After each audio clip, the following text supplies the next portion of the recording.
Welcome to The Know, I'm Meg Turney. I'm Ashley Jenkins. Get your gill ready, folks, because Square Enix has finally clarified what to expect from that whole multi-part Final Fantasy VII remake, and it's gonna cost ya. From the sound of it, we can expect Final Fantasy VII to be released as multiple full-size retail games with the prices to match. But I was saving up for that villa in Costa del Sol. Not anymore. This clarification comes from Game Informer's May issue, which features comments from producer Yoshinori Kitase. According to Kitase, the game will not be released in an episodic fashion, but instead will be comprised of multiple full-size games. So they wanted to do episodic releases, but not.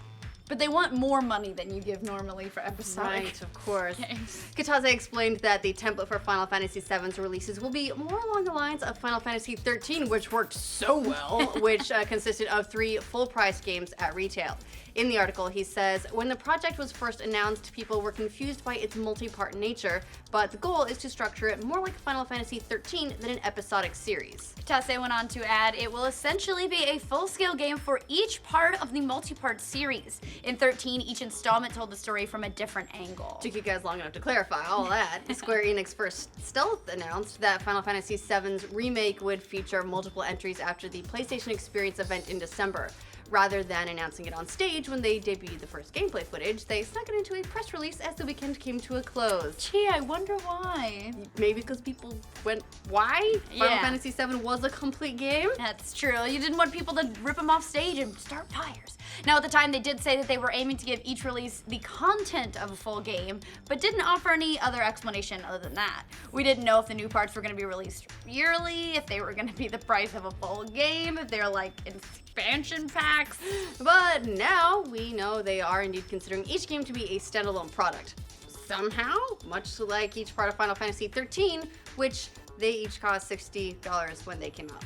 Yeah, sucks. Well, they didn't offer any details about how many parts to expect from the Final Fantasy VII Remake. 14! It sounds like we can expect at least a trilogy here, given the comparisons to Final Fantasy XIII. But it is really kind of weird that they've stopped short of saying the whole trilogy word, which could mean more than 3. They might just be going the George R.R. Martin route, like 7 games, maybe 8 could be a thing. I We'll missed my see. deadline. God. This also means likely that fans can set aside any hopes that we'll be getting yearly installments. If they're planning on treating each game like a full release, we may be waiting a while between each one. Just like George R.R. Martin.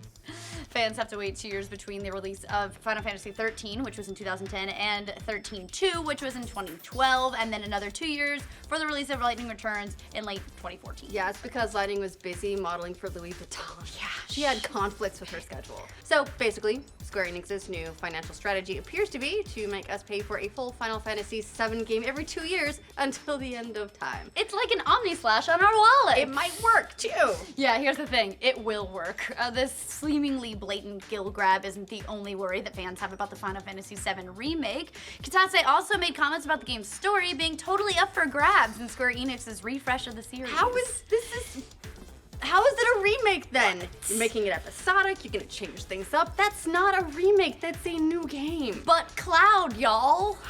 Speaking about how the game's story might evolve, Kitase said, I, along with Tetsuya Nomura-san and Kazushige Nojima-san, who are involved with the remake, were also involved with the original Final Fantasy. We were the people who created it, so in that sense, I don't think anything is untouchable. Careful, dude. That's, you know what that is? That sounds like George Lucas talking. Shit never ends well. Kitase did, however, offer a glimmer of hope that they wouldn't be changing everything. Just most things. Yeah, still, it might be a bit worrisome to fans, understandably, especially when you consider that the game could now be released in as many as 4 to 5 to 500 parts. Previously, Square Enix did indicate they'd be adapting some of Final Fantasy VII to make the game suitable for a modern audience, but quote, nothing is untouchable is a line a little bit different than saying you'll be cutting and adding a little bit of new content here and there. Eris lives! To give Square Enix a little bit of credit here, Final Fantasy VII's story could stand to be edited and updated just a little bit. I think even beloved fans know it jumped all over the place and was kind of a mess. Yeah, as some of those changes will probably be out of necessity. Final Fantasy VII is a really big game as it is. Building out the original script with full voice acting alone would make it exponentially bigger. As to where they might split each of these full releases, well, the game's link does give it quite a few options. Remember that it was also on 3 full discs when it came out. So it's like that. It's like insert disc 2 in 2 years. Yeah. They've said that each part will have a unique self-contained story. The first part will clearly take place in Midgar, which is basically a given. After that, there are several paths the game could make for standalone stories. The hunt for Sephiroth across the world, locating the Forgotten City, the events of the Northern Crater, and subsequent release of the weapons that return to Midgar, the final confrontation with Sephiroth. They could turn it into a full series of games. Yes. In some ways, it is kind of nice that they're not totally beholden to the whole original release. It does give them some creative freedom to explore new territory, which could be cool, but that could also be viewed as lengthening out a whole purpose to pad multiple releases. Yeah, probably a little column A, a little column B. Whether we like it or not, this is apparently the new era of entertainment that we live in, and we helped make this happen. From our movies fault. to games, companies know that summoning your nostalgia is way more potent than any piece of material you can stick in your Buster Sword. While we've had multiple games in recent years get HD refreshes, we've seen very few completely reimagined and rebuilt versions of old games like Final Fantasy VII, especially one that's going full-on multi-release. Yeah, in general, it tends to work the opposite with remakes. Both Nathan Drake and the Master Chief Collections, for instance, packed multiple games into one release. Which is the way we like it. Let's do more of that.